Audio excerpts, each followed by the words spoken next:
My name is Nora Delgado. I'm 32, a captain in the Texas Army National Guard, and I co-founded a structural engineering firm called Red Rock Structural Group. On drill weekends, I'm in uniform with a combat engineer company, checking safety briefs and pushing through training schedules. On weekdays, I'm on job sites and in design reviews, arguing about loads, codes, and deadlines. It's a clean split that makes sense to me. Duty is duty. Work is work. Both demand results. What never made much sense was the gap between what I do and what my family thinks I do. At home, I'm the serious one, the daughter who works too much, the one who doesn't understand family moments. Translation: I don't perform the role they wrote for me. I show up to holidays after a 14-hour shift, and the first thing I hear is, "Nora, can you try to smile more?" My mom, Elena, says it like she's giving me water in a desert. My dad, Richard, keeps a running commentary about priorities, usually with a glass of something in his hand. My sister, Mia, doesn't have to say anything. The room says it for her. She's the soft one, the kind voice, the golden child. People beam when she enters. When I enter, they ask if I brought my laptop. I didn't pick the guard because I like being yelled at 0500. I picked it because structure saved me. The Army hands you a standard, and if you hit it, you move forward. If you don't, you fix it. No drama. The engineering world works the same way. Steel either holds or it doesn't. Concrete either cures or it cracks. Clients either pay or they call their lawyers. I like the honesty of that. Family life is the opposite. It's all intangibles and selective memory.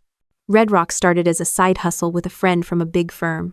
We took the projects bigger firms didn't want to bother with: parking structures, retrofits, municipal odds and ends, then grew into bigger scopes when we kept delivering on time. I'm not a celebrity engineer. I'm not going to be on a magazine cover posing with the bridge. But I'm good at what I do. Good enough that last year our numbers cleared past my best case budget. Good enough that I put down cash for a house on Lake Travis. Purchase price, $2 million even. No, I didn't win the lottery. I won the calendar years of overtime, travel, tight bids, and 0 vacations that didn't have a site visit attached. The house is glass and cedar, clean lines, a footprint that respects the lot. I bought it through an LLC on advice from counsel, because Texas real estate can turn into a small-town soap opera if you let it. The first morning I woke up there, the water was quiet and the shore was empty. I made coffee, checked a training schedule, and realized I felt something I had not felt in a long time. Space. Not luxury, not status, just space. A place where my phone could buzz and it didn't mean I had to move. I didn't tell many people about it at first. I knew how my family would translate it. Why does Nora need that? Not, wow, that's a lot of work paying off. But, well, that should go to someone who will use it right. Mia didn't ask about the house. She asked about dresses and flower colors and whether I could help wrangle vendors for her wedding. I said yes. It's easier to say yes when you know exactly how to do a thing and exactly how it will turn out. I wired $45,000 for decor, lighting, and music. It wasn't a loan, it was a gift. My sister's wedding should look like a wedding, not a budget meeting. I negotiated with a lighting company I'd used on a corporate event. I got a good rate. I called a florist who owed me a favor after I kept my mouth shut about a late delivery. People in my line of work keep score by memory. I keep receipts. My parents liked the results, of course. They liked the upgraded chandeliers, the polished gold accents, the quartet, the way the room felt expensive without looking tacky. They didn't like talking about who paid for what. When an aunt asked where all the flowers came from, my mom smiled at Mia and said, "The Brooks family has such lovely taste." The Brooks family is the groom's side. They're nice people with money and reputations to protect. They also aren't allergic to saying thank you, which already made them unusual in our orbit. At work, I'm measured by deliverables. At home, I'm measured by how well I disappear. That's not me being dramatic. That's me quoting my mother from last Thanksgiving. "Nora, could you just blend in tonight? Don't make it about work." I wasn't talking about work.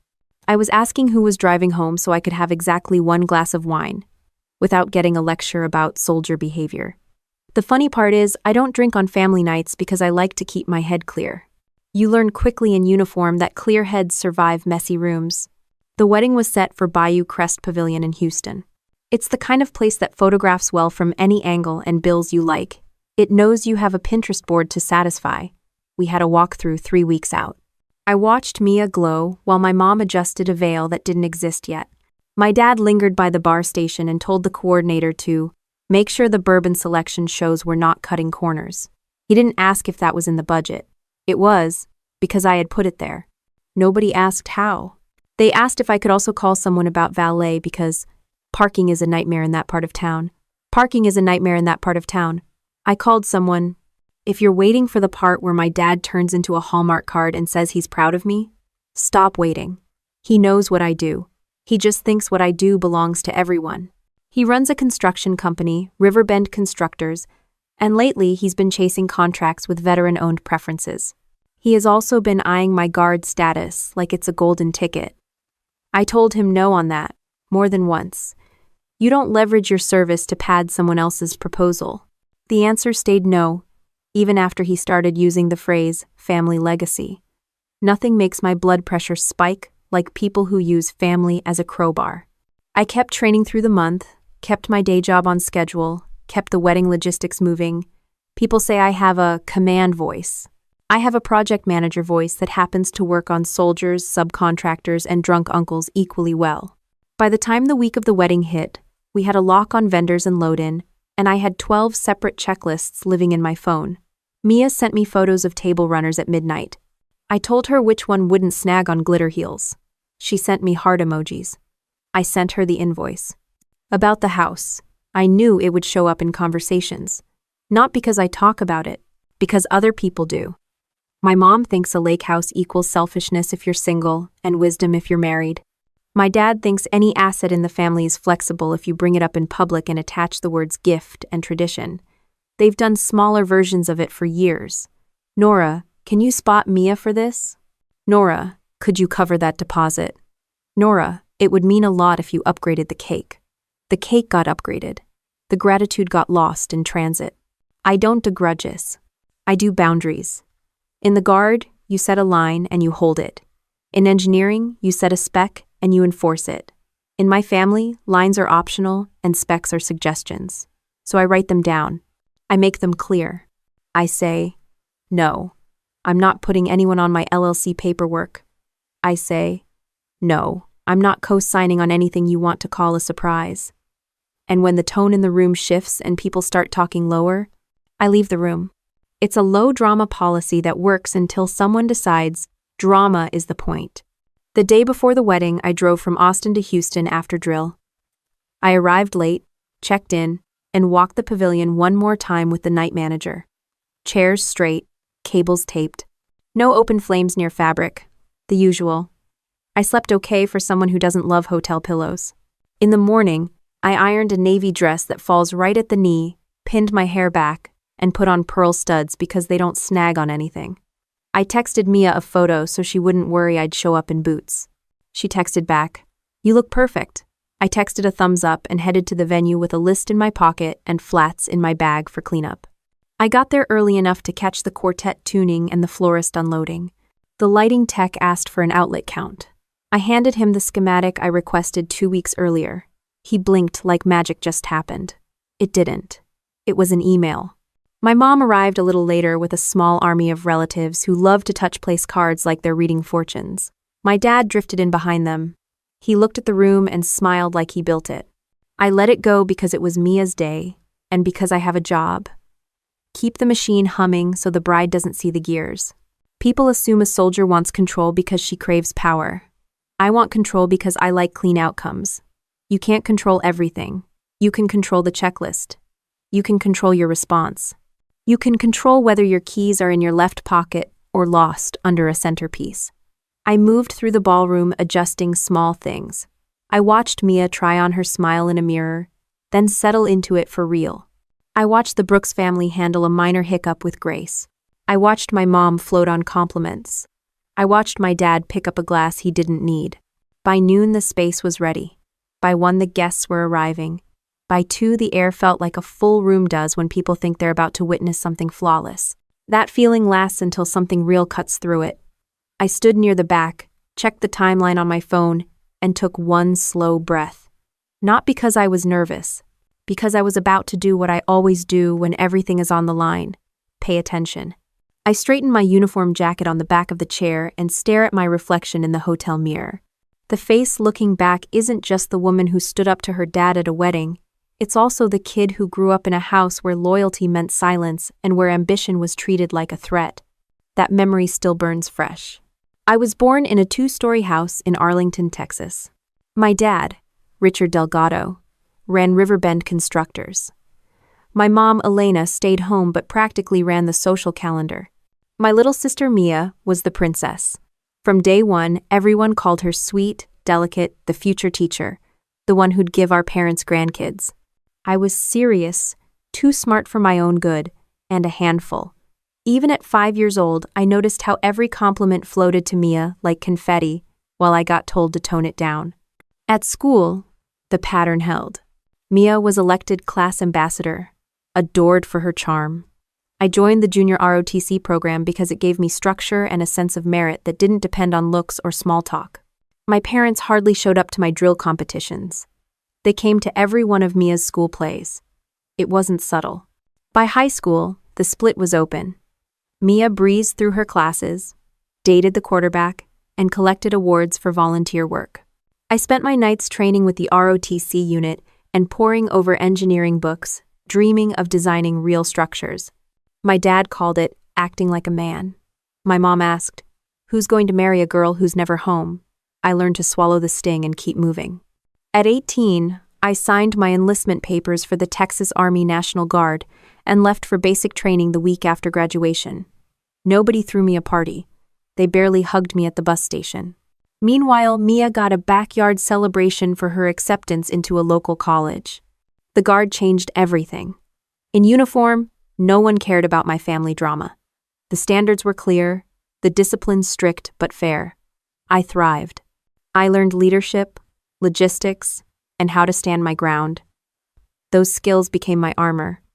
When I returned home on leave, though, the same old script waited. Mia was still the darling. My achievements were invisible. While building my military career, I also studied civil engineering through a Guard tuition program. I worked double-duty weekend drills and full-time coursework, graduating with honors.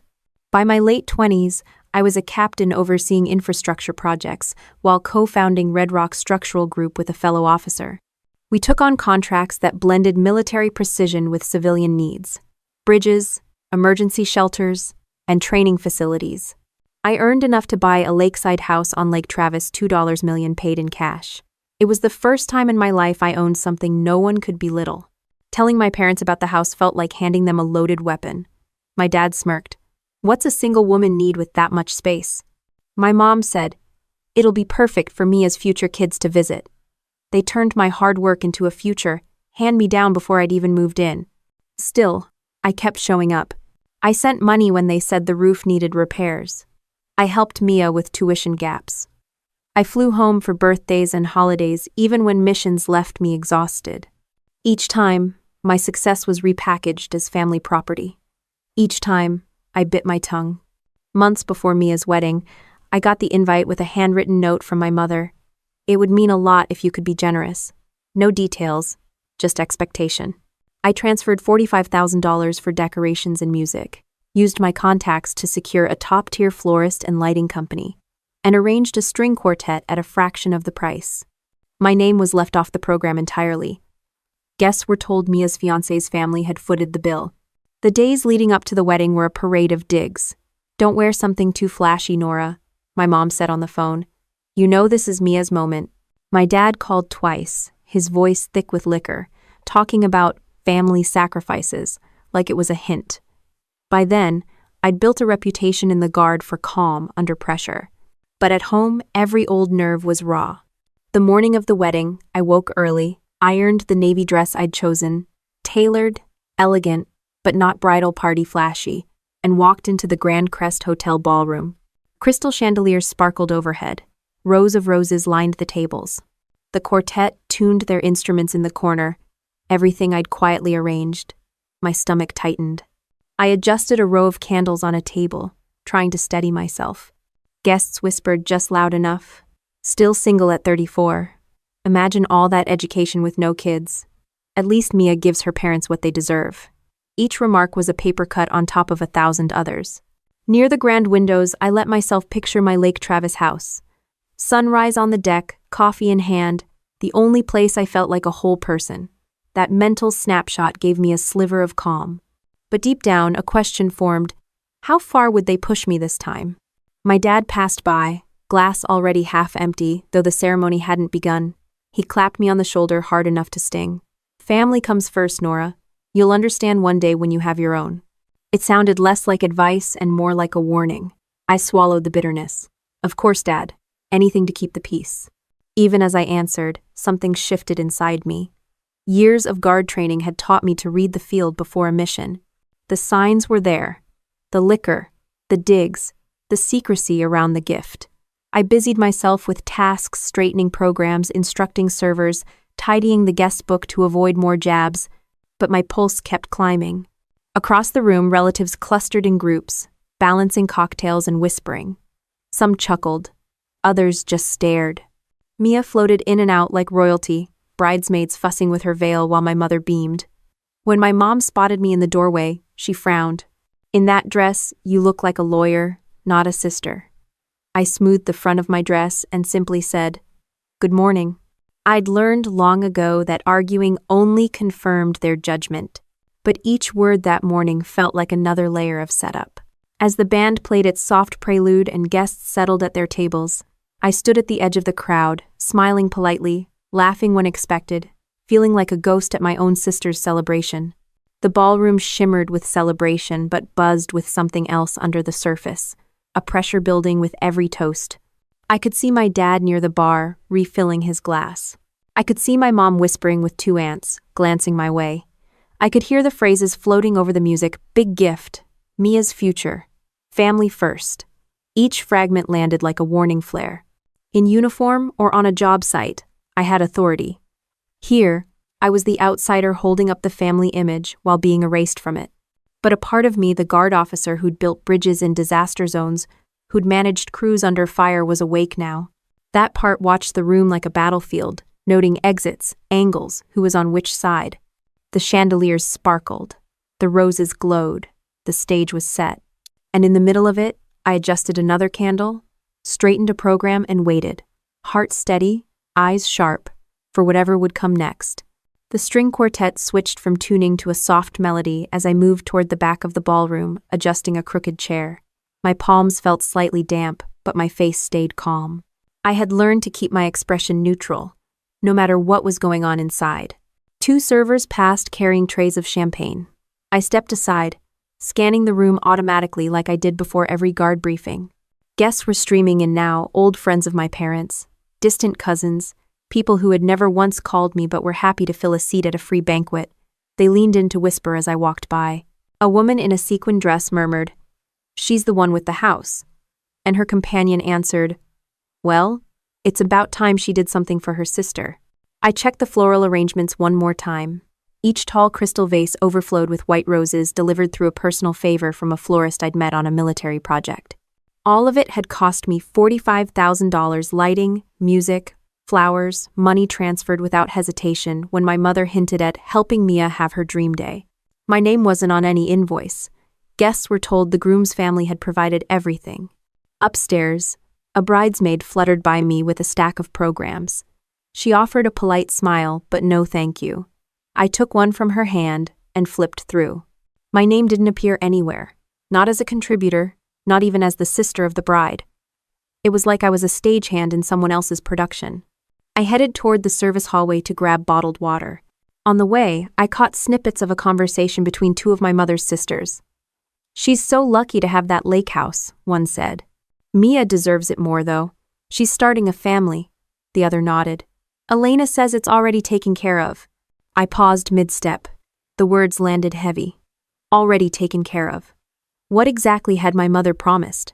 When I stepped into the hallway, my mother herself was there, bent over a folder of papers. She snapped it shut when she saw me. "Nora, make sure the candles by the head table are lit evenly," she said without looking me in the eye. The folder had a title visible for a split second. Transfer of property. I felt my stomach tighten. What's that? I asked. Nothing you need to worry about. Go help the staff, she replied briskly, tucking the folder under her arm and sweeping past me toward the bridal suite. I stood in the empty hallway for a beat, listening to the muffled music from the ballroom. Years of guard training had taught me how to read a room, how to know when an operation was moving ahead without my knowledge.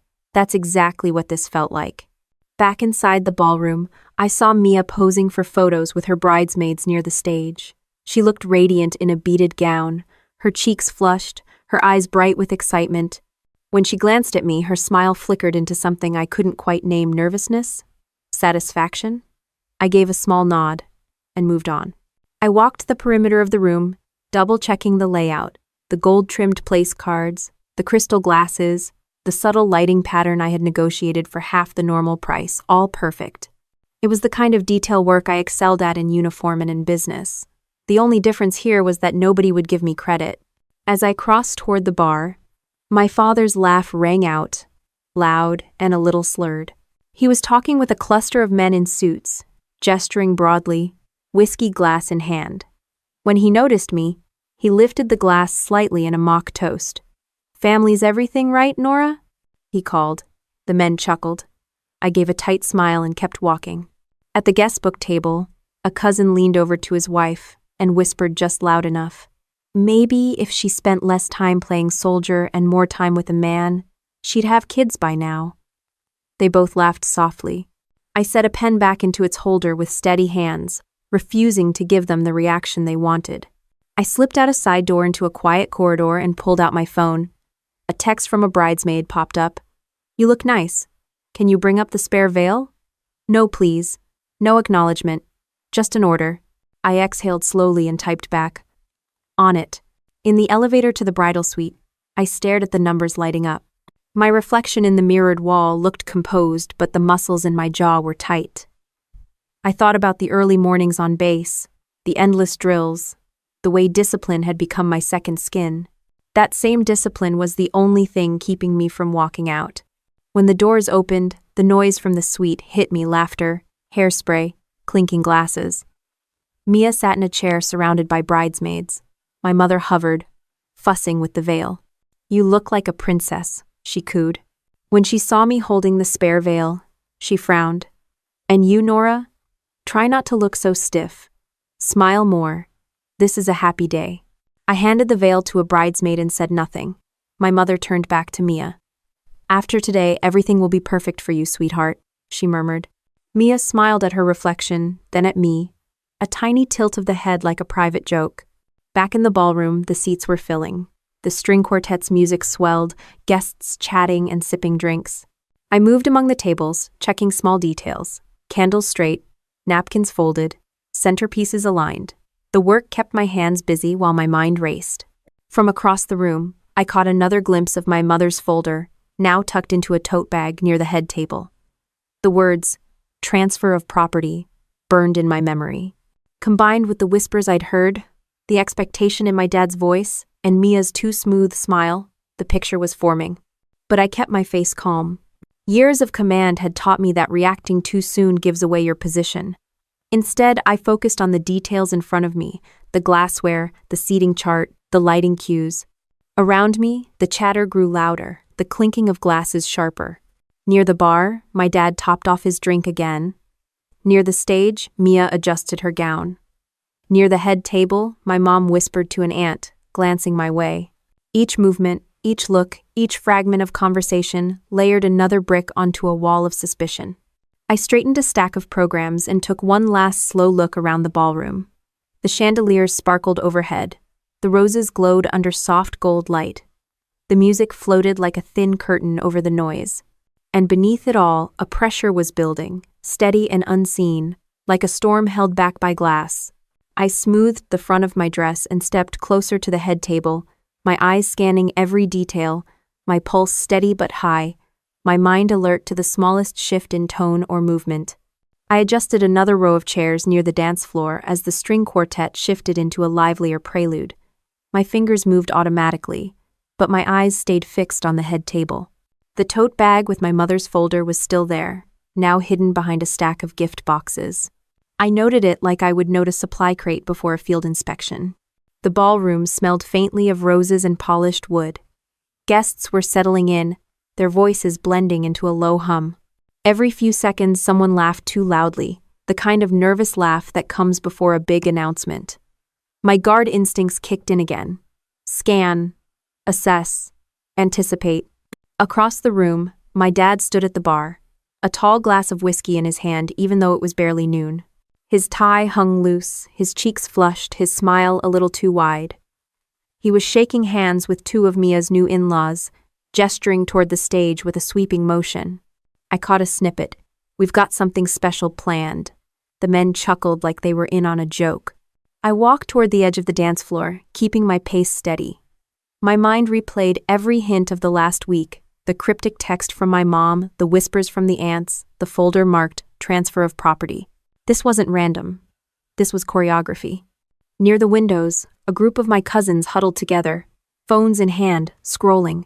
One of them looked up at me and smirked. "Hey, Captain," he said, mock saluting. "Big day for the family." His wife snickered. I gave a polite nod and moved on. I passed a server setting champagne flutes on a silver tray. "Careful," I murmured, steadying a wobbling glass. He thanked me quietly. The small act grounded me for a second. In the bridal suite upstairs, Mia was finishing her photos. She drifted back into the ballroom surrounded by bridesmaids, her gown catching the light. Guests clapped as she entered. She looked like a magazine spread, smiling, glowing, perfect. But when her eyes met mine across the room, there was a flicker, a quick calculation, before the smile snapped back into place. My mother followed her, smoothing the veil and whispering something into her ear. They both glanced at me. I reached for a water glass and took a slow sip, keeping my face neutral. A man from the groom's side walked by, patting my arm. "Beautiful setup," he said. "Brian's parents really went all out." I forced a small smile. "They did," I answered, swallowing the urge to correct him. The band leader approached to confirm the timing of the first dance. I gave a crisp nod, like I was signing off on a logistics plan. The details of the event moved like clockwork. The only thing out of place was the pounding under my ribs. My dad's voice boomed suddenly, louder than the music. "Everybody, gather around," he called, clinking his glass with a spoon. The musicians paused mid-note. Guests turned their heads, curious. The clinking kept going until the chatter died down. I froze where I stood, one hand resting on the back of a chair. My eyes locked on him as he moved toward the stage, his face red from drink but steady with confidence. My mother stayed by Mia's side, her expression expectant. He cleared his throat into the microphone, smiling at the crowd. "Family means everything," he began. "And today we have a gift for our Mia that will show just how much we love her." A ripple of applause spread. People leaned forward, phones lifting, ready to record. I felt my stomach knot. "As if rehearsed," he said. "My daughter Nora has decided to give her sister the Lake Travis house as her wedding present. I Prisitman." The words landed like a blow. For a second, the room blurred at the edges. Chairs scraped as guests stood to cheer.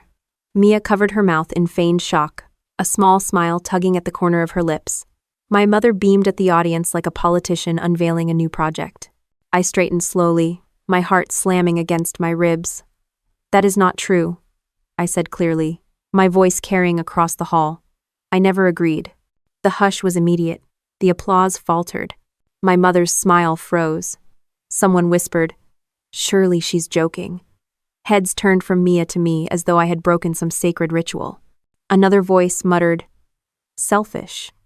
Someone else added, "It's just a house. She's starting her family." My dad's face darkened. He slammed his glass down on the table, whiskey sloshing across the cloth.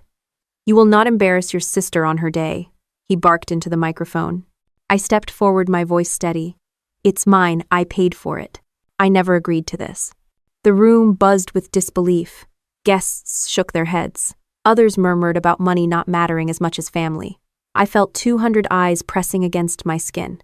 My dad staggered toward me, his steps heavy, his breath thick with alcohol. "Don't you dare ruin this," he hissed, loud enough for nearby guests to hear. I held my ground. "No," I said. Around us, the noise swelled gasps, murmurs, the clatter of silverware as people shifted. Phones were up now, little red dots glowing. The stage had changed. Mia stayed seated, her hand over her mouth, but her eyes fixed on me.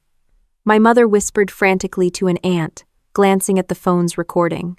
My dad closed the distance, his jaw clenched, his fists balled. I could smell the whiskey on his breath as he came within arm's reach. "You think you're better than us," he growled. "You think your rank, your money, makes you untouchable." I didn't move. "It's mine," I said again, my voice even but firm. For a split second, everything slowed. The music cut, the chatter stopped, the only sound the pounding of my own heart. Then his fist connected with my chest. The blow knocked the air out of me. Pain shot through my ribs. I stumbled backward, my head striking the sharp corner of a banquet table. A crack of pain split through my skull. Warm liquid streamed down my temple. My knees gave out and the ballroom spun. Gasps filled the room. Someone screamed. Chairs toppled. Silverware clattered to the floor. Through the haze, I was dimly aware of a phone held high above the crowd, its screen glowing with the red recording light of a live stream. Sirens wailed faintly in my mind before they were real. The ceiling above blurred into a smear of lights. My chest burned from the impact, my throat raw. Hands moved around me, voices rising, but my body felt heavy, distant. The last thing I saw before darkness edged in was Mia standing at the head table, her eyes wide but her mouth set, and my mother reaching for her phone instead of me. I drifted out of the noise, the smell of roses fading into antiseptic white. A paramedic's voice cut through, firm and steady. "Stay with us, ma'am." Straps secured me to a gurney. Gauze pressed against my scalp. I tried to speak but only managed a rasp. My chest ached, my head throbbed, my throat burned. The ambulance swerved through traffic, the siren echoing in my skull. One thought repeated with every beat of my heart. This wasn't just humiliation, this was an attack. And as the city blurred past the ambulance window, the weight of what had just happened settled over me like armor. A jolt from the ambulance wheels pulled me fully awake. The ceiling above me was white and sterile, a harsh contrast to the glittering ballroom. My head felt heavy, wrapped tight in bandages. A paramedic leaned over me, checking my pulse. "Stay with us, ma'am," he said firmly. Another pressed gauze to my temple. I tried to speak but only managed a rasp. My chest burned from the impact of my dad's fist. My throat ached from swallowed blood. The siren outside wailed, but inside the rig, the air was steady and controlled. Years of military training helped me focus on details. The rhythm of the monitor, the straps securing me to the gurney, the calm efficiency of the paramedics. When the doors opened, cold air rushed in. The stretcher rattled as they wheeled me through double doors into Houston General's emergency room. Bright lights stabbed my eyes. A nurse guided the gurney into a treatment bay, already barking vitals to a doctor. Female, mid-30s, concussion, laceration above the right temple, possible rib injury, she said. The doctor stepped in with a tablet, running tests on my memory and reflexes. "You're fortunate it wasn't worse," he said gravely. "Blows to the head can be fatal." My pulse quickened at the reality. For a house I had earned with my own sweat, I had come this close to dying. They stitched the wound 6 stitches above my temple and set me up for a CT scan. While they worked, I kept my focus on my breathing. In through the nose, out through the mouth. A skill drilled into me during training for staying calm under pressure. A nurse offered me a sip of water through a straw. My lips were cracked, my throat dry as sand. I managed a few swallows. She hesitated before adding, "Your injuries are consistent with an assault. Do you want to speak with the police?" The word assault sliced through me. It was the clinical truth for what had happened, stripped of the excuses my family would surely craft. I nodded faintly. She gave me a reassuring pat and stepped away to make a call. Left alone for a moment, I stared at the ceiling tiles, images flashing like shards of glass, the shocked faces, the phone raised high with its red recording light, the sound of my father's voice twisting the narrative even as blood pooled under my head. Tears stung my eyes, but I forced them back. In my family, weakness had always been used as evidence against me. My phone buzzed faintly on the tray beside the bed. The nurse handed it to me. Notifications flooded the screen, messages from coworkers, missed calls from numbers I recognized as relatives, and alerts from social media. With shaky hands, I opened one link and saw it. The live stream. My heart slammed against my ribs as I watched grainy footage of myself standing firm, declaring no, then crumpling under my father's blow. The video had already been shared thousands of times, comments multiplying by the second. Some expressed horror, others disbelief. Many demanded justice. Strangers were siding with me in ways my own blood never had. The humiliation of being exposed warred with the realization that I was no longer invisible. For the first time, the cruelty of my family was undeniable, preserved on video. They couldn't bury this under gossip or gaslighting. The evidence was out there multiplying. Another buzz. A bridesmaid I barely knew had sent screenshots of a family group chat planning the ambush. Dad will announce it after the toast. She won't dare say no in front of everyone. Make sure someone's filming. Reading the messages made my chest tighten harder than the punch had. The nurse saw the screen and said softly, "You don't have to look at that now." But I shook my head. I needed to see it, needed to absorb the reality. Every share, every outraged comment was proof that I was not crazy, that my pain was not exaggerated. For years I had endured slights alone. Now the world was watching. Exhaustion pulled at me, but under it, something steadier began to build. This wasn't just about a house anymore, it was about dignity. My phone buzzed again. A name froze me. Gavin Price, the CEO of Price & Wolf Partners, one of our biggest collaborators at Red Rock. He had seen the live stream. His message was short but heavy with intent. "We're suspending dealings with Riverbend effective immediately. Focus on your recovery. You have support." End quote. Another text from Major Patrice Monroe, my legal officer at the Guard. "Already notified the unit. We're prepared to protect your reputation. Call when you're able." Their messages lit a fuse inside me. In the ballroom, I had been cast as the selfish sister, the difficult daughter. But here in the ER, my network colleagues, soldiers, professionals was rallying behind me. For once, the power dynamic was shifting. A detective arrived at the curtain, notebook in hand.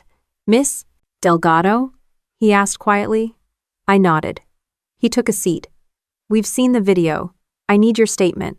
I recounted the events in clipped, precise sentences. Dates, times, details. No dramatics, just facts. The way I'd report an incident in the field. He listened, scribbling notes, then asked about the property. I explained the Lake Travis house, my financial independence, the pattern of coercion. He whistled softly. "We'll open a file immediately," he said. "The evidence is solid." Ret. After he left, the nurse returned to check my vitals.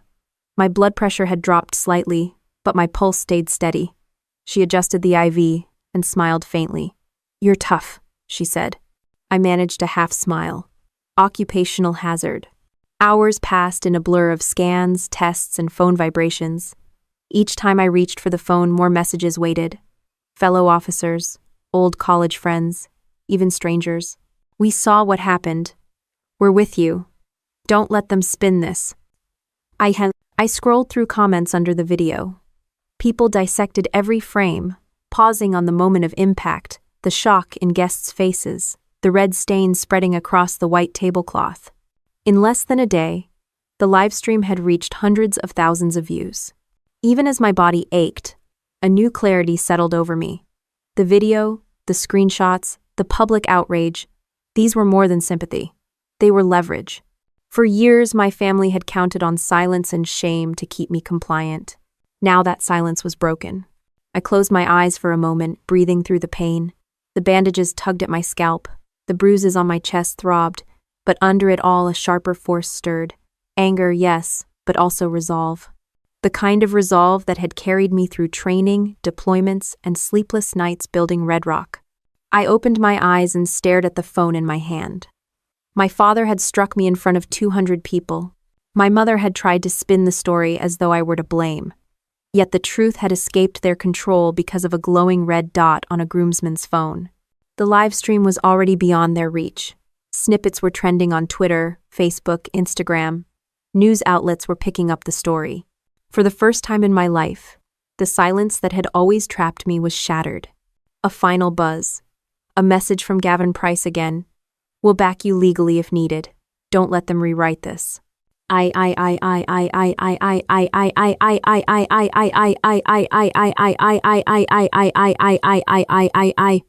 tightened my grip on the phone. They had broken my body for the moment, but they had also handed me the one thing I had always lacked: undeniable proof. With that, the balance of power was shifting. My breathing steadied, my eyes focused. The sterile quiet of the ER felt less like defeat and more like a command center. The IV beeped softly while I sat up against the hospital bed, phone in my hand, every muscle sore but my head clear. The nurse had removed the monitors for a few minutes so I could stretch. My ribs still ached from the punch, but my posture stayed straight. Years of guard training had taught me to square my shoulders even when everything hurt. Major Patrice Monroe, my guard legal officer, arrived just after sunrise. She stepped in wearing a crisp blazer over her uniform, her hair pulled back in a no-nonsense bun.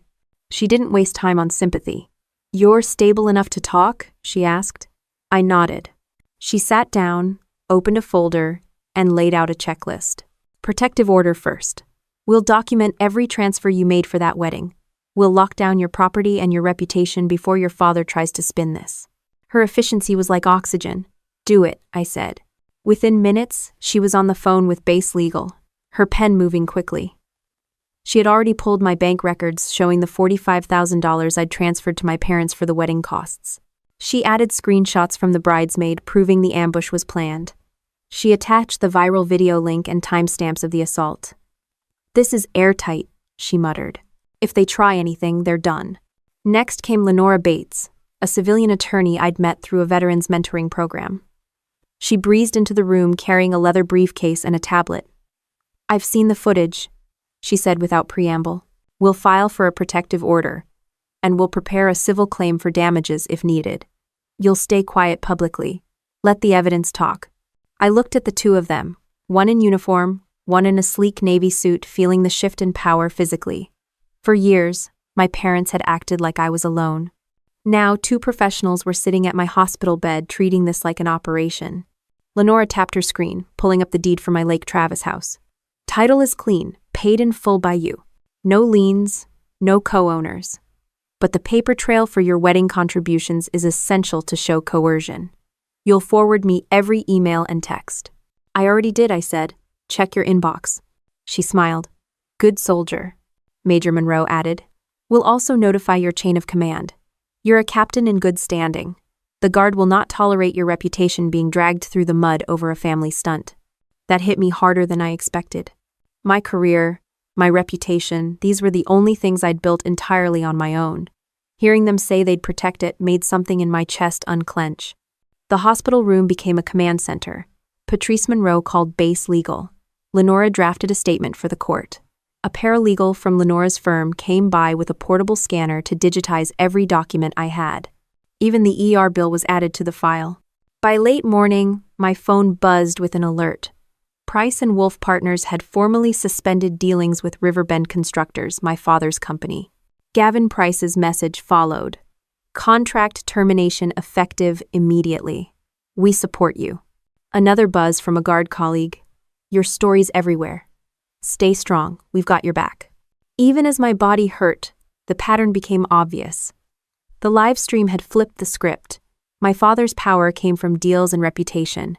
Both were evaporating in real time. I dictated a calm professional message to Lenora. "Proceed with protective order. Collect witness statements. Secure all evidence. I will not make public comment at this time." She typed it up, nodded, and sent it out to the press inquiries piling up in her inbox. A hospital social worker stopped by to offer counseling. I thanked her but said I was focused on logistics. She left a card anyway. "Trauma sometimes hits later," she said gently. When she left, Major Monroe handed me a fresh folder. "This is a step-by-step plan," she said. "First, restraining order. Second, notify the DA's office with all evidence. Third, coordinate with Red Rock to protect your corporate interests. We'll keep you insulated." I flipped through the pages. Each item was a bullet point, a timeline, a contact name. It looked exactly like an op order. It steadied me. My phone buzzed again. A message from Mia. Just 3 words. "Why are you doing this?" I stared at it for a long moment before setting it face down on the tray. No reply. "Not yet." Another text came in from Brian's parents, the groom's family. We're postponing the marriage until this is resolved. We're deeply disturbed by what happened. We support your right to your property. The hypocrisy burned. They'd applauded during the announcement. But at least their retreat meant my parents were losing allies. Lenora caught my expression. They're going to double down, she said matter-of-factly. They'll claim you overreacted, that you humiliated your sister. We'll counter with facts. I exhaled slowly. I've been countering my whole life. Let's do it right this time. The detective returned with a typed statement for me to sign. My signature looked steadier than I felt. We've got multiple witnesses willing to testify, he said. The live stream is evidence enough. We'll be in touch. And when he left, the room felt strangely quiet. Patrice closed her laptop. We'll rotate shifts checking on you, she said. You focus on healing. We'll handle the rest. I leaned back against the pillows, the ache in my ribs pulsing. For the first time since the wedding, I let my eyes close for more than a blink. Not in surrender, but in regrouping. Even with my eyes shut, I pictured my Lake Travis house, the deck at dawn, the silence of the water, the proof of everything I'd built. They had tried to take it with manipulation, and when that failed, with violence. Now it was shielded by contracts, lawyers, and a viral video no one could erase. A knock on the door broke the moment. A young guard officer peeked in holding a stack of Get Well cards from my unit. Captain Delgado, he said, everyone's thinking of you. He set the cards on the tray and left quickly. I thumbed through the envelopes. Handwritten notes, signatures, jokes scribbled in the margins. The support felt solid, heavier than the paper. Patrice looked up from her laptop. You know, you don't have to go through this alone, she said. I gave a small nod. I know. I'm still getting used to it. The air smelled faintly of disinfectant and coffee from a cart down the hall. I shifted slightly, testing the soreness in my ribs. The pain was sharp but manageable. The bruise would fade. The stitches would come out. But the leverage, the clarity, and the support I'd gained in the last 24 hours weren't going anywhere. Lenora slid her tablet into her bag. We've got everything we need for now, she said. You rest. We'll handle the filings. As they left, the room settled back into a low hum of machines and muffled footsteps outside the curtain. I reached for my phone one more time, scrolling through the messages from strangers, colleagues, soldiers, people I hadn't spoken to in years. We're with you. Don't back down. Your courage matters. I set the phone down, folded my hands over the blanket, and breathed in slowly. The hospital room might have been sterile and plain, but to me it felt like the first secure perimeter I'd had in days. My ribs hurt, my head throbbed, but inside I was calm. Every step was on paper now, every piece of evidence secured, and with each breath, I felt the quiet discipline of the guard blending with a new determination. This wasn't chaos anymore, it was a plan, and I was in command. I scrolled through my phone again, the glow lighting up my bandaged face in the dim hospital room. Notifications kept stacking at the top of the screen like falling bricks. The live stream had gone past 1 million views overnight. Every major outlet had picked it up. Headlines read, Father punches daughter over $2M house at sister's wedding, and military captain attacked during family property dispute. There was no burying it now. My ribs ached when I shifted, but I ignored it, tapping on another link. A national morning show was already running the footage on loop, their anchors visibly stunned.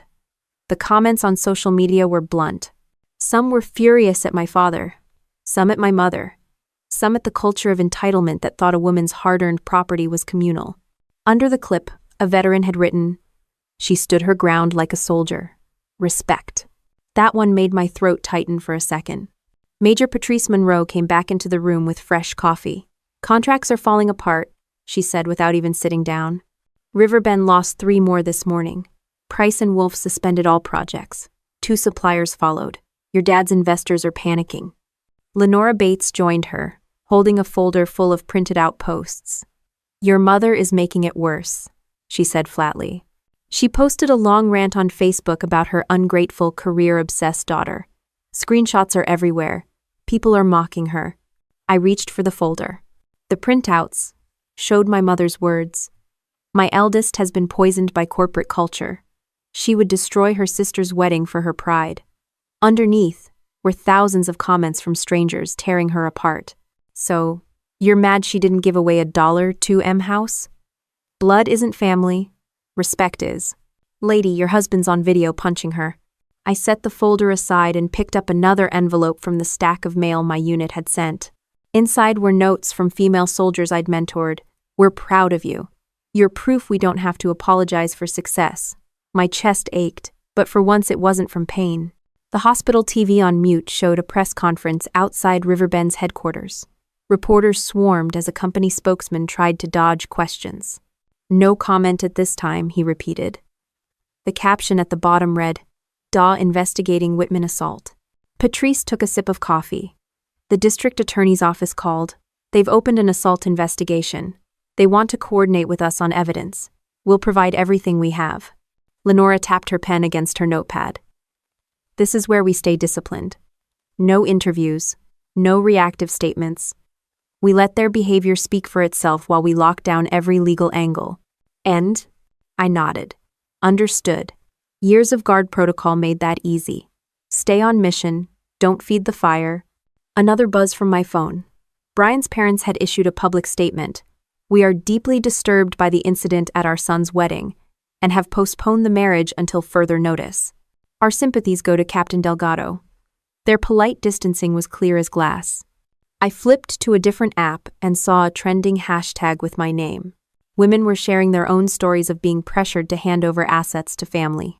Others were writing, boundaries aren't selfish. Your peace is not negotiable. It was strange watching my private nightmare become a rallying cry for strangers. Patrice leaned over my shoulder to look at the screen. You're not just a headline, she said. You're a case study in why this kind of coercion backfires. Lenora added, and you're about to have more leverage than you've ever had with them. They can't call you dramatic. They can't gaslight you. The evidence is permanent. I took a slow breath, my ribs flaring. Good. Then we use it. We spent the next hour going through witness lists. Several guests had already volunteered to give statements. The photographer had sent high-resolution images capturing every stage of the ambush: my father's raised fist, the moment of impact, the blood on the tablecloth. Lenora added them to the evidence folder. The detective returned, this time with a small team. They collected my statement formally, took copies of my phone messages, and left with the screenshots. This case is strong, one of them said on the way out. After they left, the room felt like an ops center again. Patrice updated me on guard protocols to protect my name. Lenora drafted a letter to the DA's office confirming our cooperation. I reviewed every document carefully before signing. Even in pain, the rhythm felt familiar. Gather intel, secure the perimeter, execute the plan. Except this time, the battlefield was my family. I reached for my phone again and opened the messages from strangers. One from a woman in Colorado stood out. My parents tried to take my inheritance. Seeing you stand firm gave me courage to fight back. Thank you. I stared at it, then typed a quick reply. Stay strong. You're not alone. Patrice's phone buzzed. She glanced at it and smirked. Elena just posted again, she said. This time blaming Mia's fiancé's family for not handling you. People are tearing her apart. It's actually making things worse for them. I almost laughed, but it came out as a cough. Classic. The hospital's intercom called a code somewhere else. I adjusted my blanket and leaned back against the pillows. Outside the window, the city traffic moved like normal, oblivious to the viral storm brewing online. Lenora shut her laptop. Here's what's next. We'll finalize the protective order this afternoon. Tomorrow we'll file a formal civil complaint and send everything to the DA. You won't have to be in court right away. We'll manage the press. Focus on your recovery. I nodded. I can do that. Patrice gave me a look. And no surprise statements, Captain. I know you're used to being in command, but right now the best tactic is restraint. Let them implode on their own. I smirked faintly. Roger that. Arlie. We went over the timeline once more, making sure every document, every witness, every transfer of funds was accounted for. The stack of evidence on the bedside table had grown thick. As the afternoon light shifted through the blinds, my phone buzzed with a new headline alert. Riverbend Constructors faces contract cancellations amid viral assault video. Under it, a quote from a supplier. We cannot in good conscience continue our relationship given the public behavior displayed by Mr. Delgado. I set the phone down. The irony was almost too much. My father had once barked at me that family comes first. Now his own actions had put family last and reputation below zero. Patrice rose from her chair. "We'll be back later with updates," she said. "Keep resting. You're doing fine." Lenora packed up her tablet. "You're in control now," she said quietly. After they left, the room fell into a soft hush, broken only by the hum of machines and distant hallway chatter. I shifted carefully, testing the soreness in my ribs. It hurt, but less than before. I glanced at the get well cards from my unit again. Each one a small reminder of the life I'd built outside my family's script. Each one proof that I wasn't alone. The TV above the bed flickered to another clip of the wedding, but I muted it and closed my eyes. Not in retreat, but in focus. The plan was in motion. Evidence locked. Support secured. And as the city outside went about its day, the fallout of my family's choices kept unfolding in real time, each consequence heavier than the last. I swung my legs carefully over the side of the hospital bed and stood for the first time without assistance. My ribs still hurt with each breath, but standing felt like reclaiming something. Patrice Monroe stood beside me, her folder already open. "The protective order is signed," she said, sliding a copy onto the tray. "Your father can't come within 100 yards of you or your property." Lenora Bates arrived seconds later with a stack of documents and her laptop. "We're filing the civil suit this afternoon," she said matter-of-factly. "Assault and battery, plus damages for coercion and emotional distress. We'll include the wedding expenditures as evidence of undue influence." I took the papers, flipping through each page. The language was clean, direct, factual. My signature went onto the lines with a steady hand. For years I'd been cornered into silence. This was action in black and white. Patrice's phone buzzed. She read the message aloud. "The DA's office will meet us tomorrow morning to review the evidence." Lenora added, "We've already sent them the live stream, screenshots, witness statements, and your medical records. They're impressed by how organized everything is." A nurse came in to check my vitals. "You're going to be discharged today," she said. "Take it easy, though. Concussion protocol." I nodded, easing back into the chair while Lenora opened her laptop to show me news coverage. Another headline scrolled across the screen. "Riverbend Constructors CEO under investigation after daughter's assault." A clip played of my father leaving his office, reporters shouting questions, cameras flashing. He looked smaller somehow, his jaw tight, his eyes darting. When asked about the incident, he muttered, "No comment," and pushed through the crowd. Seeing him like that didn't bring joy. It brought a strange calm. This wasn't revenge in the movie sense. It was accountability in real time. Patrice spread out a simple map of my Lake Travis property. "We've arranged for a security firm to monitor your house," she said. "Installation starts tomorrow. Cameras, alarms, perimeter sensors." I traced a finger along the outline of the deck on the map. "Do it," I said. Lenora leaned back. "Your sister texted again. She's upset. She says you've destroyed everything." I breathed in slowly, ribs flaring. "I refuse to be destroyed for her," I said evenly. The hospital discharged me just after noon. Patrice had arranged a private driver to take me to a quiet apartment near downtown Austin, owned by a fellow veteran. As we left, cameras flashed from across the street. A reporter shouted, "Captain Delgado, do you have a statement?" I kept my gaze forward and said nothing. Inside the apartment, Lenora set up her laptop at the kitchen table. "We'll do a prep session for the DA meeting," she said. "Just the facts, no speculation." Patrice joined her, opening a secure file with every piece of evidence. "We've got witness statements from 5 guests, including the florist and the photographer," she said. "The photos show the transfer papers on your mother's folder. Combined with the chat screenshots, it's clear premeditation." I sat across from them, sipping water. The apartment was quiet, a soft hum of air conditioning the only sound. It felt like a bunker, a safe space where we could plan without interference. Lenora clicked through slides of the live stream, paused at key moments. "Here's your father making the announcement," she said. Click. "Here's you standing up." Click. "Here's the impact." Click. "Here's the blood on the tablecloth." Patrice added, "And here's your mother on her phone instead of helping." I studied each image, not flinching. "It's all there," I said. "Exactly. Lenora replied.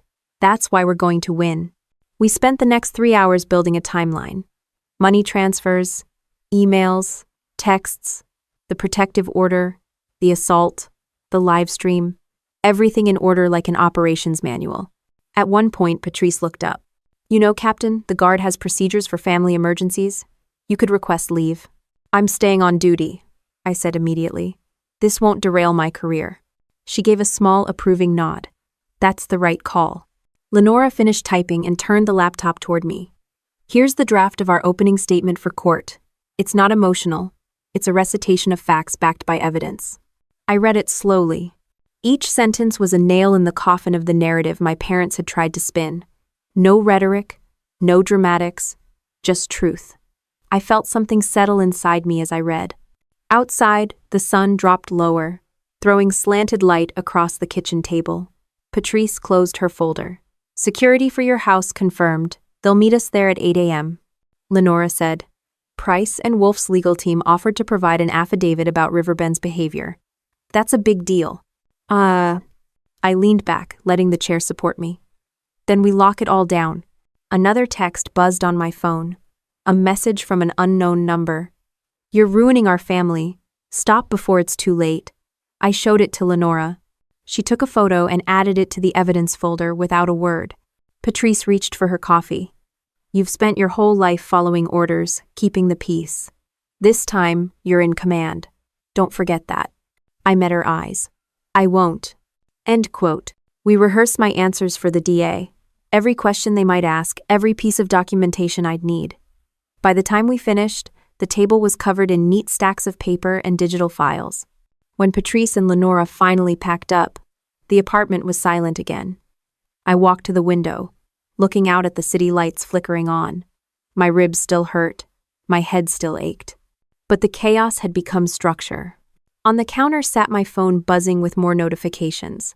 News headlines scrolled across the lock screen about Riverbend losing contracts, about Mia deleting her social media, about my mother's posts being flagged for harassment.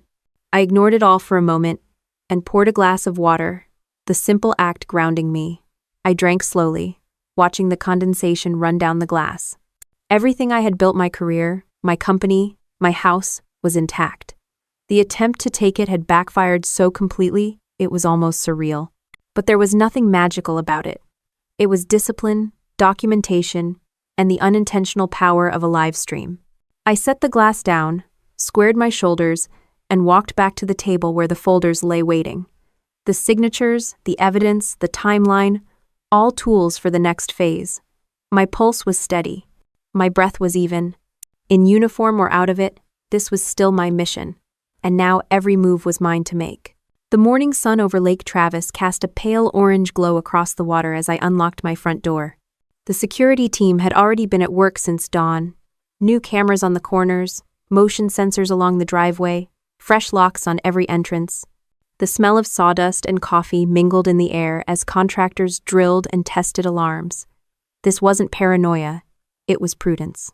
I walked through each room slowly, ribs still sore but breath steady. The furniture sat exactly as I had left it. Blueprints rolled on the dining table, a stack of guard reports in the corner. For the first time since the wedding, the house felt like mine again. Not a bargaining chip, not a rumor, not a target, mine. One of the technicians approached, tablet in hand. Captain Delgado, the system's online, he said.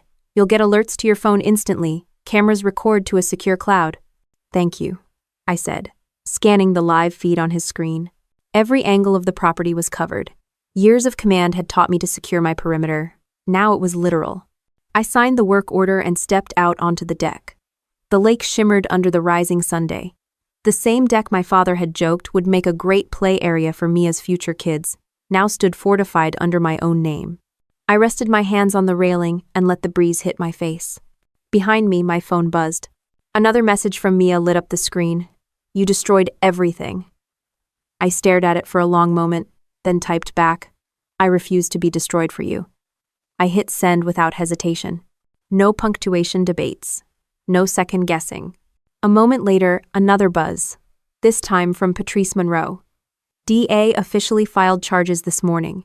Riverbend's board voted to suspend your father as CEO pending investigation. I exhaled slowly. Not glee, not revenge, just release. For years, their power had been unchallenged. Now it was cracking under its own weight.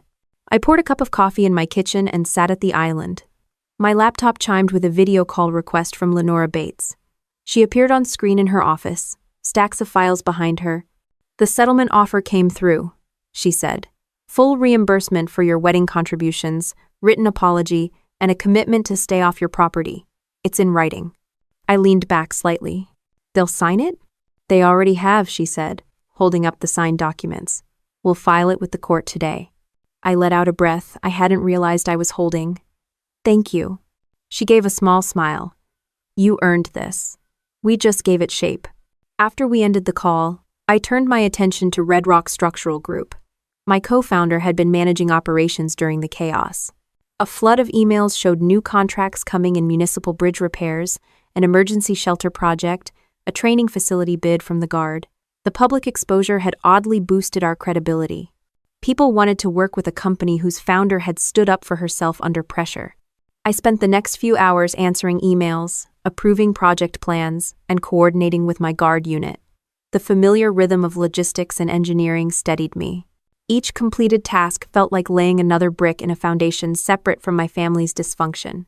In the afternoon, a delivery arrived flowers from Gavin Price with a note. "For your resilience. Looking forward to our next project together." I set them on the counter without fanfare. My house was full of real support now, not performative gestures. Later, a neighbor knocked on the door. An older woman in a denim jacket handed me a casserole. "I saw what happened on the news," she said quietly. "We're rooting for you." I thanked her sincerely and set the dish on the counter. Small acts like that felt more solid than thousands of online comments. As the sun slid lower, I changed into workout clothes and walked the perimeter of my property, testing each new sensor. Each beep, each flash of a camera felt like a barrier between me and the chaos. Not to hide behind, but to ensure I chose when and how people entered my space. My phone buzzed again, this time an official Guard email confirming my promotion to Director of Global Projects for Guard Civil Works. It was a role I had been quietly vying for over a year, one that had been delayed by budget debates. Now it was official. The irony wasn't lost on me. The week my family tried to strip me of what I'd built was the week my professional life vaulted forward. I stood on the deck reading the email twice, the lake breeze lifting my hair. This was the part my parents had never understood. Success built on discipline isn't a trophy to be redistributed. It's a life earned one hard choice at a time. Inside, the security techs finished their work and packed up. The house fell quiet, except for the soft hum of the new system. I walked from room to room, living room, kitchen, office, touching the walls like I was reacquainting myself with a friend. I sat back at the kitchen island and opened a message from a young soldier I'd mentored. "We watched your story. It gave me courage to set boundaries with my own family. Thank you." I typed back, "Proud of you. Boundaries aren't selfish." As evening settled over Lake Travis, the lights of boats flickered on the water. I grilled a simple dinner on the deck, the smell of seared meat mixing with the lake air. No audience, no commentary, no whispered expectations. Just me, my work, my home. I glanced at the stack of legal documents on the counter. Signed, sealed, enforceable. They didn't feel like weapons. They felt like closure. When my phone buzzed one last time with a news alert about my father's indictment, I silenced it and set it face down. That chapter was happening with or without my attention. I walked to the edge of the deck, coffee mug in hand, even though it was past sunset. The lake was a sheet of dark glass reflecting the first stars. The security cameras clicked softly as they rotated. The house stood solid behind me, secured, documented, reclaimed. My career was intact. My reputation was stronger than before. The smear attempts had collapsed under the weight of evidence. I breathed in the cool night air and let my shoulders relax. The bruises on my ribs were fading. The stitches on my temple itched but would heal. The scars would remain, but so would the proof that standing firm had worked. Out on the lake, a boat engine hummed, then faded into the distance. I turned back inside, locking the door with the new keypad code. The click of the bolt was quiet but final. On the table lay my guard orders, my project plans, and a list of names for a mentorship program I'd been sketching out for months. A program for female veterans navigating civilian life and family pressure. It wasn't a press stunt. It was a way to turn something ugly into something useful. I picked up the list and started making calls, my voice calm and clear as each woman answered. Boundaries, support, structure, the same tools that had saved me could be handed to someone else. The night deepened, the house settled, and the lake outside glimmered under the stars. I sat at my desk drafting the program outline, the hum of the security system a steady backdrop. My ribs still ached when I moved too fast, but each keystroke felt like muscle memory returning after an injury. Everything around me, the paperwork, the cameras, the mentorship names, wasn't about revenge anymore. It was about building something stronger on the ashes of what had collapsed. I saved the document, closed the laptop, and looked out the window one more time. The dark water reflected my own silhouette back at me, no longer a target, no longer a stagehand, but a woman standing fully in her own space. The next morning, my phone buzzed before sunrise with a secure call from Lenora Bates. Her tone was crisp, but almost satisfied. Captain Delgado, the hearing is set for 10 a.m. The judge has already reviewed the emergency filings. We'll be at the Travis County Courthouse. I replied simply, I'll be there. No trembling, no second-guessing. Years of military briefings had trained me to show up ready. I showered, dressed in a dark blue suit that mirrored my guard uniform's authority without the insignia, and drove downtown.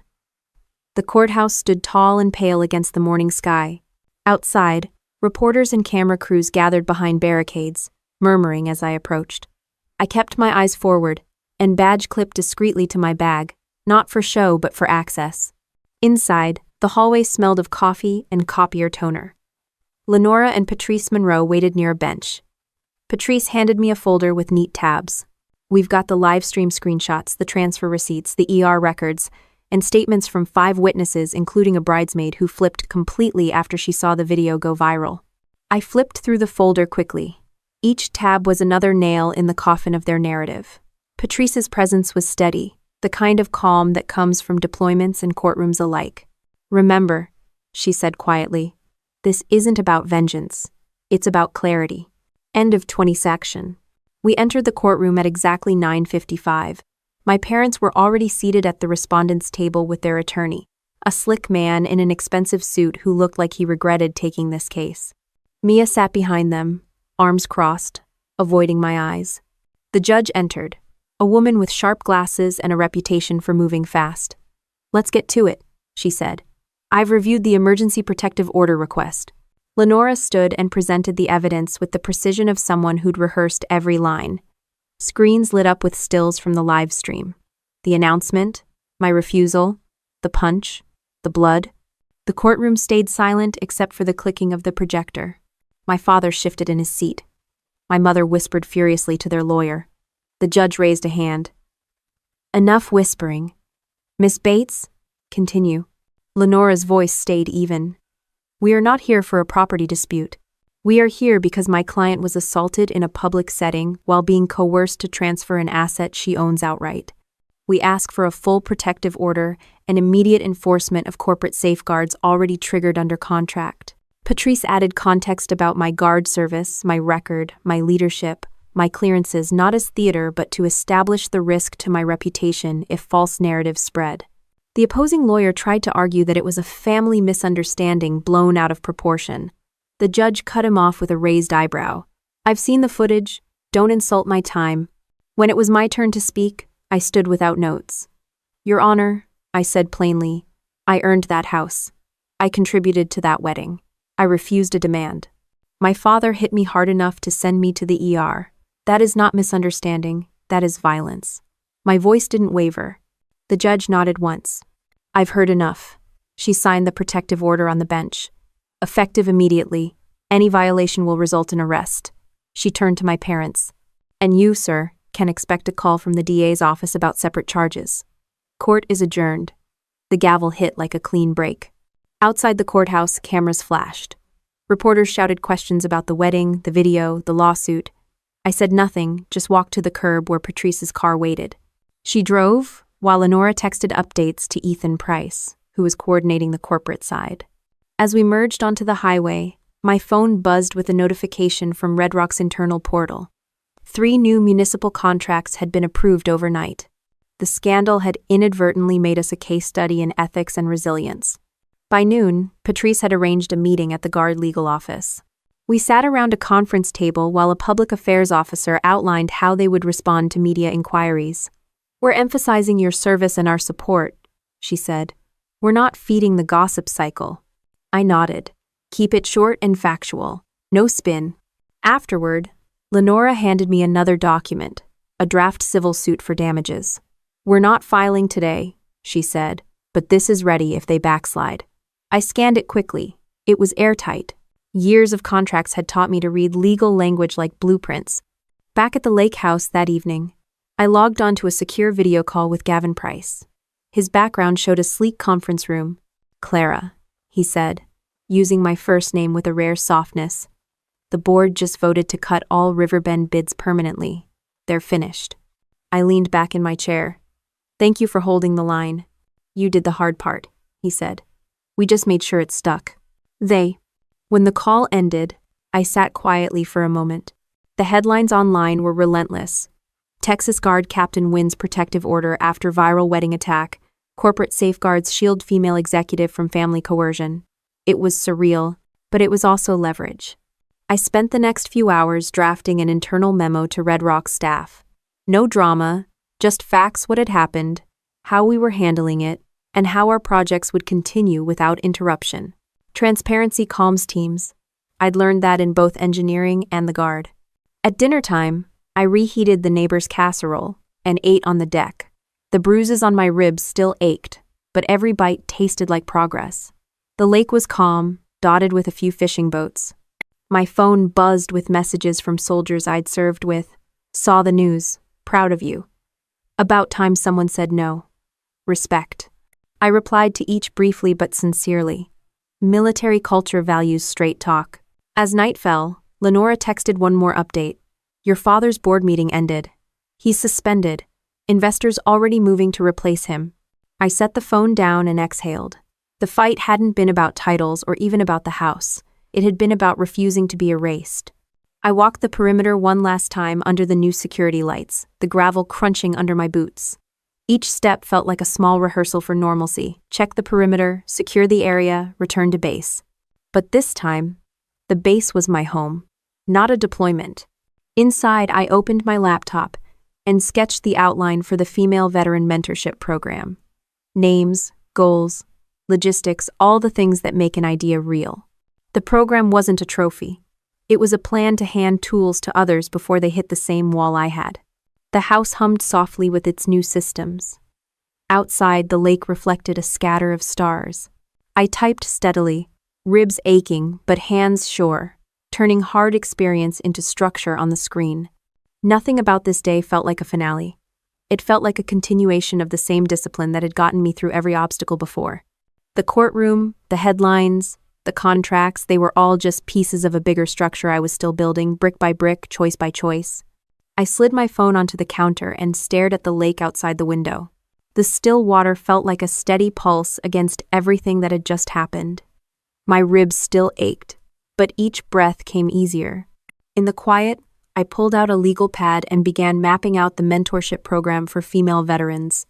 The names I'd jotted down came from contacts built over years of service engineers, medics, logistics officers, all women who had messaged me after the story went viral. They didn't want sympathy, they wanted tools. By mid-morning, I had written out a simple framework: weekly online sessions, a private forum, and one-on-one support for those dealing with family pressure during transition to civilian life. Nothing flashy, just practical. I emailed the outline to Patrice for review. She replied within the hour, "Count me in to help." I brewed a fresh pot of coffee and walked out onto the deck. Security lights blinked once as the system ran a self-check. I thought about how my father had once joked this house was wasted on a single woman, and how now every sensor, every lock, every beam of light proved he no longer controlled the narrative. The doorbell rang. It was a delivery driver with a stack of envelopes, letters from strangers, some handwritten. One woman from Ohio wrote, I watched your story and finally told my brother no for the first time. Thank you. Another from Arizona said, I'm a veteran too. I thought I was alone. I stacked the letters neatly on the counter. They felt heavier than the headlines. After lunch, I drove into Austin for a meeting with a Red Rock project team. The downtown skyline shimmered under the Texas sun as I parked near the site of our new municipal bridge project. Hard hats glinted as crews moved beams into place. One of my engineers jogged over. Captain Delgado, congratulations on the promotion, he said. We've got the new specs ready. Then, we walked the site together, reviewing the blueprints. The smell of steel and concrete, the buzz of welding it all felt familiar, like muscle memory returning after an injury. The work grounded me. It reminded me that my identity was built on skill and discipline, not on being someone else's scapegoat. Back at the office trailer, my co-founder handed me a folder of new contracts. Media coverage has been wild, he said, but it's actually bringing in clients who respect what you stood for. He hesitated. Do you need time off? I shook my head. I need to work. He nodded without further question. Driving home, I stopped at a small grocery store. In the checkout line, a man tapped my shoulder. You're the guard captain from the wedding video, right? He asked quietly. Just wanted to say you did the right thing. He handed me his business card, a contractor specializing in veteran-owned businesses. Call me if you need anything. On. At home, the evening light spilled across the deck. I grilled chicken while reading through a final draft of the public apology my parents' lawyers had sent. It was stilted and cold, but it was signed. Lenora had told me it would be published online by morning. I didn't feel triumphant, just steady. Boundaries don't need applause. After dinner, I joined a video call with 2 junior officers from my unit. They'd asked for advice on balancing guard duties with family expectations. We talked about time blocks, about learning to say no, about using chain of command to protect personal time. It wasn't therapy, just logistics, but their faces relaxed as we spoke. Later, I opened a new email from Gavin Price. Board voted to promote Red Rock for federal contract shortlist. Meeting next week. I replied with a simple, confirmed. Thank you. Then I closed the laptop and let the room go quiet. I walked down to the edge of the water. The security lights along the dock glowed soft white. In the distance, a lone kayak glided across the surface. The sound of crickets replaced the noise of courtroom and construction. Back inside, I hung a new frame above the fireplace, my guard commissioning photo next to my MIT graduation picture.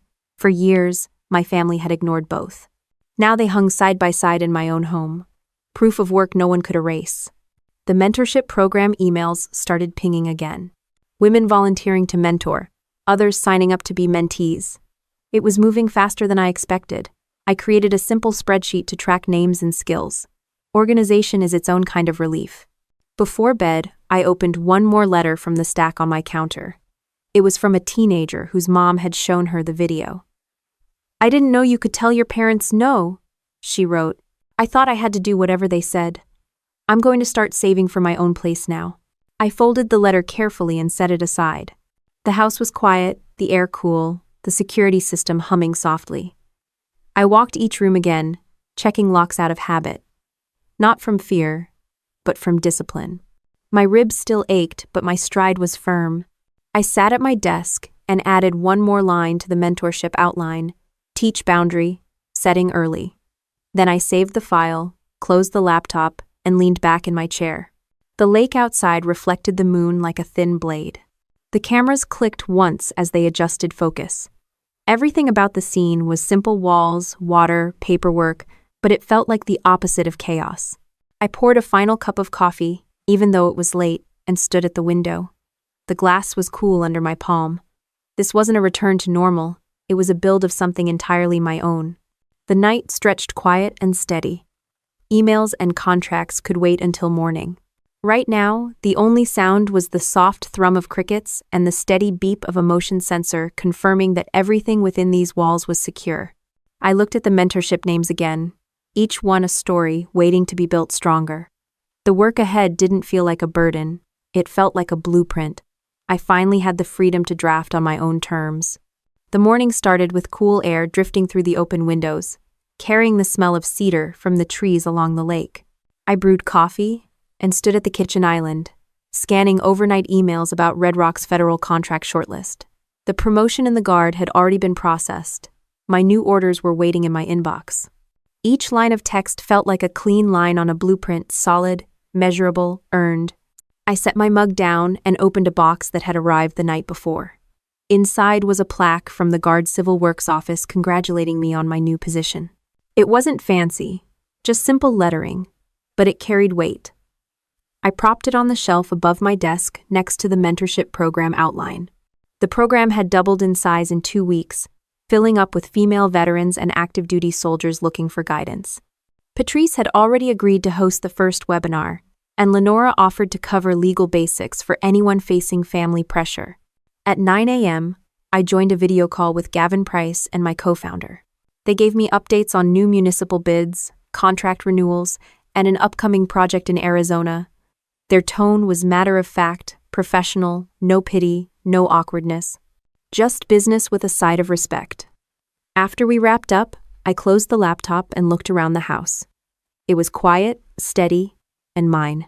A knock at the door pulled me from my thoughts. It was the same neighbor who'd brought the casserole weeks earlier, now holding a folder. "I run a small nonprofit for women coming out of the service," she said. "Saw your mentorship program online. Thought maybe we could partner." I invited her in, poured coffee, and listened as she described her work. By the time she left, we'd sketched out a joint training weekend at the lake house for 20 women. Real people, real logistics, no stage, no audience. Around midday, my phone buzzed with an alert. The DA had filed formal charges against my father. I read the headline once, then set the phone face down on the counter. It wasn't my win to savor. It was the system doing its job. The protective order stood, the apology was public, and Riverbend's board had voted to remove him permanently. My mother had posted another angry rant online, but this time the comments were mostly people telling her to stop. I spent the afternoon walking through Red Rock's Austin office, greeting engineers, project managers, and interns. The mood was upbeat. One of the younger staffers stopped me near the printer. "Captain Delgado," she said shyly. "Thanks for showing us you don't have to give up what you've earned to keep people happy." I nodded once. "Never apologize for boundaries," I said. Her shoulders straightened as she smiled. Driving back to the lake, I thought about how easily this story could have ended differently, how a lifetime of conditioning to keep the peace almost made me hand over my sanctuary, but standing firm had turned humiliation into clarity. Not fairy tale justice, just consequences. When I got home, I unlocked the door and walked straight to the deck. The water glinted silver under a high Sunday. I set up a folding table with notepads and laptops, prepping for the mentorship weekend. Each name on my list represented someone who might never have to go through what I did. Inside, the TV played a muted news segment about corporate ethics and family coercion, using my case as an example. The banner read, "Respect isn't selfish." I switched it off. I didn't need the commentary. As evening fell, friends from my Guard unit arrived for dinner. 3 women who had stood by me quietly during the media storm. We grilled on the deck, swapped stories about deployments, and laughed about bureaucratic headaches. The sound of their laughter felt heavier and truer than applause ever could. After they left, I walked down to the dock. The security lights glowed soft white along the path. The lake was still, reflecting the first stars. I thought about the last text from Mia, still unread on my phone. There was nothing left to answer. Some doors don't need slamming, they just stay closed. I sat on the dock with my feet dangling over the water. The bruises on my ribs were almost gone, the stitches healed to a faint line. My career was stable, my house secure, my boundaries intact. More importantly, my sense of self no longer depended on anyone else's approval. Back inside, I placed my Guard commissioning photo, my MIT diploma, and the new plaque from Civil Works side by side on the mantle. Years of work, a few inches apart, proof of a life built rather than granted. I opened my laptop one more time to finalize the mentorship weekend agenda. Patrice would lead a session on using military planning for personal goals. Lenora would cover legal rights. I'd teach project management and boundary setting. The schedule looked like any training plan I'd written in the Guard, except this time the mission was personal. The night deepened outside, crickets humming. I turned off the main lights and let the security system's soft glow guide me through the rooms. The house felt like a living thing again, steady, quiet, under my control. At the window, coffee mug in hand, I watched the lake darken into a mirror of stars. My reflection stared back, but it wasn't the image of someone defined by betrayal. It was a woman who had stood up, taken the hit, and kept moving. This wasn't a tale of revenge ending in spectacle. It was a story of boundaries and consequences, of a guard officer applying the same discipline she used on missions to her own life. No slogans, no cliffhangers, just proof that respect matters more than blood when blood demands your peace as payment. I turned from the window, set the mug down, and picked up the stack of letters again. Each one was a small piece of evidence that speaking up had ripple effects. Some writers were strangers, some were veterans, some were kids who had never seen a woman say no to family before. I sorted the letters into piles for replies and set them neatly beside the mentorship agenda. Then I closed the laptop, shut off the lights, and headed to bed. The house was quiet except for the soft beep of the alarm system confirming everything was secure. Outside, the lake stretched wide and still. Inside, every object was in its place, earned and chosen. I lay down, the faint smell of cedar drifting in through the open window. My peace was no longer negotiable. My dignity was not disposable, and my life belonged entirely to me. I woke up the next morning before the sun rose, the room cool and still, and poured a cup of coffee without even looking at my phone. The lake outside the window was calm, the security lights blinking once as the system checked itself. It hit me that there was no noise left to fight, no performance left to endure. What happened at that wedding wasn't a dramatic ending. It was just the day I stopped handing over pieces of myself. Now every contract I sign, every soldier or young woman I mentor, every lock on this house is a decision I make on my own terms. I didn't win by destroying anyone. I won by refusing to be erased.